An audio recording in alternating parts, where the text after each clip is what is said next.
Weather update tayo mga kapatid mula Super Typhoon category. Bahagya na pong humina ang bagyong Francisco pero ito po ay nasa typhoon category pa din ng Pag-asa at may taglay pa rin po ito. Nalakas na hangin na nasa 175 kilometers per hour malapit sa kanyang gitna at kung minsan may mga pagbugsong umabot sa 215 kilometers per hour. Ito pong bagyong Francisco ay huling namata ng Pag-asa sa area po na malapit sa Calayan, Cagayan. Yan po ay 330 kilometers east. Yan po sa Calayan, Cagayan. At ito po ay kumikilos pahilagang Silangan o nag-recurve na po yan sa bilis na 10 kilometers per hour. Ito pong bagyong Francisco, sa kabutiang palad, hindi natin inaasang sumabit yung kanyang pinakamalalakas na hangin malapit sa kanyang gitna sa anumang bahagi ng ating landmass o kalupaan. Pero yung kanyang outer rain bands at wind field o yung hangin nito ay sumasabit po sa extreme northern Luzon at eastern section ng northern Luzon. Maliban dyan, nagpapalakas din po ito o humihila ng habagat o southwest monsoon na nagdudulot ng pagulan sa ilang bahagi ng ating bansa.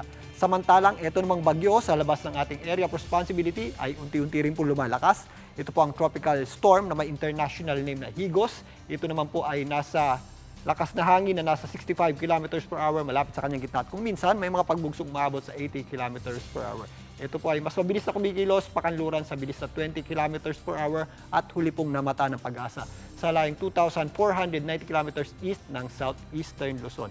Ito pong dalawang bagyo na ito ay posible pong magsabay sa loob ng ating area of responsibility. Habang kumikilos po, papalapit ng ating area of responsibility, itong bagyong may international name na Higos, unti-unti namang aakyat. Ito pong bagyong Francisco patungo dito sa southern portion ng Japan.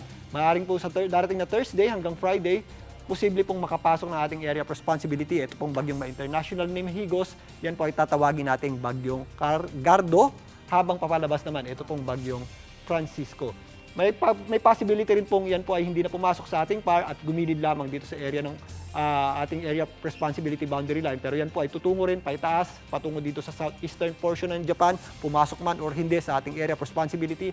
Ito pong bagyo sa labas ng ating PAR ay wala pong magiging direktang epekto sa anumang bahagi ng ating bansa. At nababawasan na rin po yung epekto ng bagyong Francisco sa ating bansa habang unti-unti po itong umakyat papunta po dito sa southeastern portion o katimugang bahagi ng Japan. Pero sa ngayon, ramdam pa rin po natin ang malalakas na bugso ng hangin dahil po sa hinihilan nitong bagyong Francisco sa mga areas ng extreme northern Luzon maging dito sa area po ng northern Luzon, particularly sa eastern section nito. Samantalang yung ating habagat, nararamdaman din po natin ang malalakas na bugso ng hangin yan sa malaking bahagi ng northern Luzon, Central Luzon, including dito sa Metro Manila, meron tayong breezy conditions, kasama na po dyan ang Calabarzon. At nag-extend pa po yan hanggang dito sa western portion ng Visayas. Para naman po sa mga pagulan, nabawasan na po yung ating epekto ng habagat dito po sa area ng Mindanao, mga posibleng pulo-pulo o mga isolated na pagulan at thunderstorms na lamang po ang ating aasahan dyan.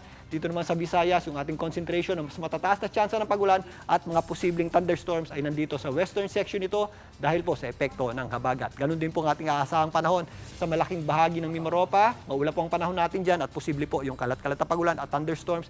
Ganun din po sa Bicol Region, Calabarzon, kasama na po dyan ang Cavite at Batangas at malaking bahagi ng Central Luzon. Ramdam din po natin dyan yung minsan malalakas na bugso ng hangin dahil po sa epekto ng habagat. At magpapatuloy po yung epekto ng habagat natin sa mga susunod pang mga araw hanggang makalabas ng ating area of responsibility.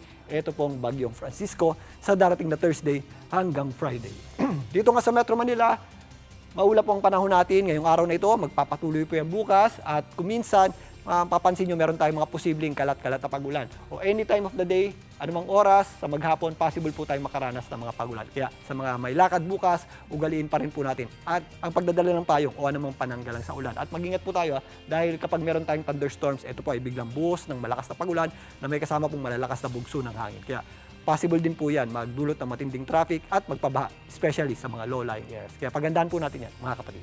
At yan muna latest sa ating lagi ng panahon. Muli ako po ang inyong weather frontliner, Alvin Puran, lagi may panahon para sa iyo. Mga kapatid, Julius Babaw po. Para sa komprehensibo at makabuluhang balitaan at talakayan, mag-follow at mag-subscribe na sa social media pages ng News 5.